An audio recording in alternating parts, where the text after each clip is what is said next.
ଓମ୍ ସାଇରାମ ସାଇବାବା କୃପାରୁ ଆପଣମାନେ ସମସ୍ତେ ଭଲରେ ଥାନ୍ତୁ, ଖୁସିରେ ଥାନ୍ତୁ।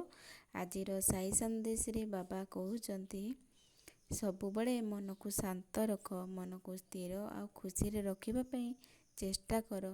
କଲେ ସିନା ଆମେ ଖୁସିରେ ରହିପାରିବା, ଆଉ ସବୁବେଳେ ଚିନ୍ତାଗ୍ରସ୍ତ ହେଇକି ରହିବା ତ କୌଣସି ବି କାର୍ଯ୍ୟ ଆମ ଦ୍ୱାରା ହେବନି। ସବୁବେଳେ ଚିନ୍ତାରେ ରହିବା, ଭାବିବା ସେ କଥାକୁ, ଯେଉଁଟା ହେବାର କଥା ତ ହେବ, ଚିନ୍ତା କରିବାର କ'ଣ ଦରକାର?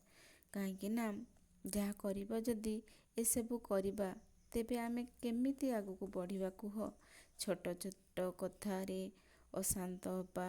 ଆଜି ଏଇଆ କହିଦେଲା, ସେମାନେ ମୋତେ ଏଇଆ କହିଦେଲେ, ମନ କଷ୍ଟ କରିବ। କାଲି ସେ କହିଦେଲା, ମନ ଖରାପ କରିଦେବ। ସେଥିରେ ଆମେ କ'ଣ ପାଇବା? ଆମେ ନିଜ କଥା କେତେବେଳେ ଭାବିବା? ଯଦି ଅନ୍ୟମାନଙ୍କର କଥା ଯଦି ଭାବିବା, ଆଉ ନିଜ କଥା କେବେ ଭାବିବା? ଅନ୍ୟର କଥା ଶୁଣି ମନ ଖରାପ କରିବା, ତେବେ ଆମେ ଏମିତି ଦୁଃଖୀ ହିଁ ସବୁବେଳେ ରହିଯିବା, ଦୁଃଖରେ ହିଁ ରହିଯିବା। ଯେ ନା, ଏଇମାନେ ମୋତେ ଏମିତି କହିଲେ, ସେମାନେ ମୋତେ ଏମିତି କହିଲେ। ସେଇଟା କେମିତି ଭାବିବା କୁହନ୍ତୁ? ଭାବିବା କିଛି ଦରକାର ନାହିଁ। ମୋ ପିଲାମାନେ, ନିଜକୁ ଚିହ୍ନ। ତମେ ଚାହିଁଲେ ବହୁତ କିଛି କରିପାରିବ।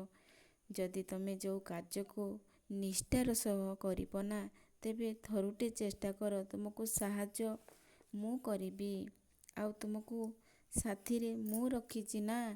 ଚିନ୍ତା କରନି, ତୁମ ପାଖେ ପାଖେ ମୁଁ ଅଛି। ଏ କାର୍ଯ୍ୟ ତୋର ନିଶ୍ଚୟ ସଫଳ ହେବ। ତୁ ଚିନ୍ତା କାହିଁ କରୁଛୁ? ମୁଁ ଥାଉ ଥାଉ ତୁ ଚିନ୍ତା କରୁଛୁ? ବହୁତ ଆଗକୁ ଯା। ତୋର ଆଉ ତୋ ପରିବାର ସବୁବେଳେ ମଙ୍ଗଳ ହଉ ତୋର। ଆଉ ଗୋଟେ କଥା ଶୁଣ, ମନରେ ଯଦି କେତେବେଳେ ଡର ଆସିଯାଉଛି ନା, ସେଇ ମୁହୂର୍ତ୍ତରେ ତୁ ସାଇ ସାଇ ଉଚ୍ଚାରଣ କର।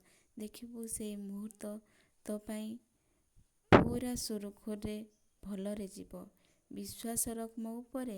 ଶ୍ରଦ୍ଧା ଆଉ ବିଶ୍ୱାସ ଯଦି ରଖିବୁ ନା, ତେବେ ଯାଇ ସାଇଙ୍କୁ ପାଇବୁ। ଖୁସିରେ ରହିବୁ। ବହୁତ ଆଗକୁ ଯାଅ।